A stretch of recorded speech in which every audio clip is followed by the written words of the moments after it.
Я оттуда спустился, когда еще все было хорошо. Назад ехал, дорога закрыта. Пришлось ждать 2 дня у поселка Чорбок.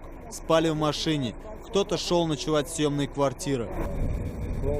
Я в Душанбе 4 дня провел. Чтобы не рисковать, спал в машине. 3 дня в поселке Чорбок провел. Теперь тронулись в путь, пока проехали недалеко. Автомобильное сообщение между севером Таджикистана и столицей, прерванное 2 дня назад из-за схода более 40 лавин, частично восстановлено. Минтранс страны установил график движения до тех пор, пока дорогу не расчистят полностью. Автотранспорт может двигаться в сторону Худжанда по четным дням, в обратном направлении по нечетным. Сотни грузовых автомобилей в эти дни выстроились в многокилометровую очередь у начала междугородней автотрассы. Их владельцы ночевали прямо здесь. Люди устали и сейчас торопятся в Худжанд. Кто-то за новым грузом, кто-то хочет поскорее вернуться домой.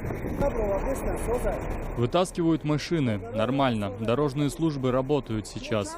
Нас там в одном месте под завалом 10 машин было. Всю ночь автономное питание было в машине, так и грелись. Но наша группа осталась голодной, помучились.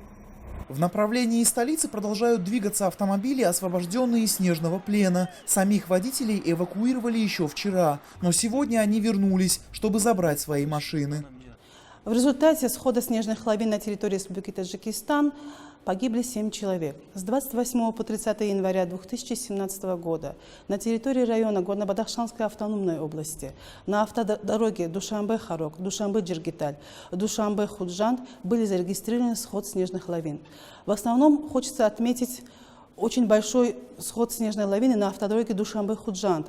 Их было 40. На данный момент были эвакуированы 800 человек, также были вытащены 200 машин, из числа 50 грузовых и 150 легковых автомобилей. Работы по расчистке дорог продолжаются. Задача восстановить движение в полном объеме. На трассе Душанбе-Худжанд спасатели работают круглые сутки.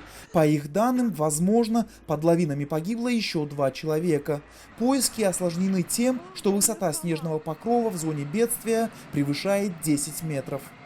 Несмотря на то, что ситуация на дорогах Таджикистана улучшается, спасатели призывают граждан страны воздержаться от поездок в лавиноопасные районы.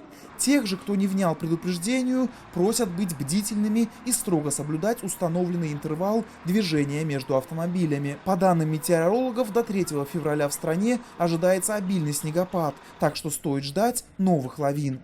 Анушер Волнарипов, Насим Исамов. Настоящее время. Таджикистан.